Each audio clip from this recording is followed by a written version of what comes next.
আজকে একটা সুপার শপে বাজারের জন্য গিয়েছিলাম, বাজার করার জন্য। আসসালামু আলাইকুম, সবাই কেমন আছেন? আশা করি সবাই ভালো আছেন।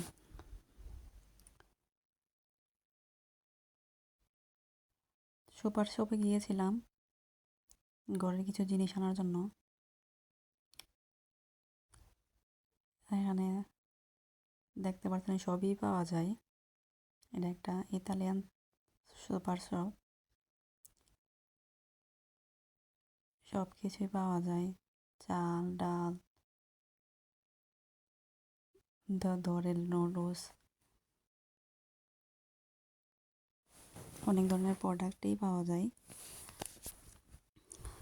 বাংলাদেশের মতো সব ধরনের মাল একটা দোকানে পাওয়া যায় না।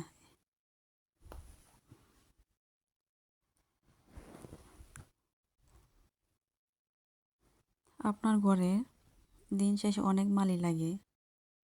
খাবার খেতে গেলে বাজার করতে হয়, প্রয়োজনীয় জিনিসপত্র অনেক কিছুই লাগে। দোকানের মধ্যে আপনার তালাও রয়েছে, তারপর বাচ্চাদের জন্য চেয়ার,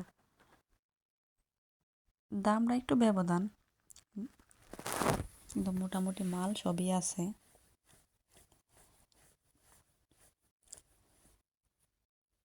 আপনাদের দেখাই, এই যে চালের বস্তাগুলো দেখতেছেন, 40 ইউরো। তো আজকে বাজার করে নিয়ে আসলাম ঘরের প্রয়োজনীয় কিছু জিনিস। দেখতেই পারতেছেন, এগুলা বাজার করে নিয়ে আসছি।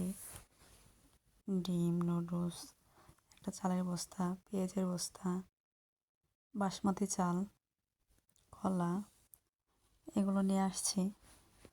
মোটামুটি আপনার কম হোক আর বেশি মানুষ হোক, আপনাকে রান্না করতেই হবে। আর সংসারে আপনি বুঝে চললে এতটা ঋণ হয় না।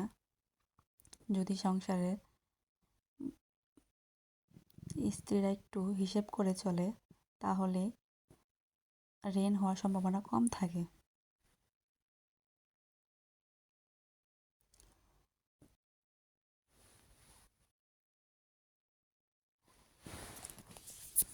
নয়তো আপনার আয়ের থেকে আপনি ব্যয় যদি বেশি করেন, তাহলে সমস্যা, ঋণ হবে। আপনাকে চলতে হবে আয়ের মধ্যে, তাহলে আপনি কিছু টাকা দিন শেষে রাখতে পারবেন। আজকে গরুর মাংস রান্না করব, ভিজিয়ে গেছিলাম। সংসারে অভাব অনটন সবসময় থাকবে, এর মধ্যেই মানুষের চলতে হয়। একটা মানুষ কখনোই পরিপূর্ণ না। হয়তো কারো টাকার সমস্যা, কারো সুখ নাই, কারো সন্তান নিয়ে সমস্যা, কারো আবার মা বাবা। আসলে আমাদের ইসলামে আছে, মা ফাতেমার আগুন প্রত্যেকটা ঘরেই আছে, কারো একটু কম, কারো একটু বেশি, কিন্তু আপনি মানিয়ে নিতে পারলেই সব কিছু সুন্দর।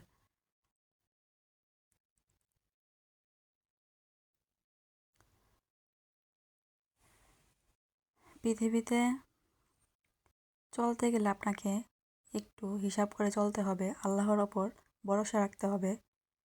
আল্লাহ আল্লাহ আমাদের জন্য যা ভালো মনে করেন তাই করবেন।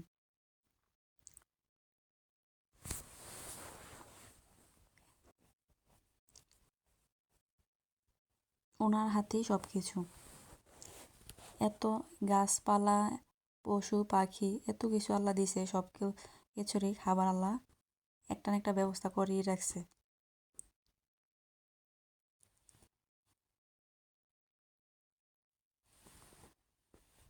কতগুলো মরিচ ভেজে রাখলাম, এবার যাতে প্রতিদিন বাঁচতে না হয়। যেমন ভর্তা করলে এসবে মরিচ লাগে, সাথে একটু টমেটোর সালাদ, যেহেতু 2জন মানুষ, আস্তে আস্তে পাক হয়ে যাচ্ছে।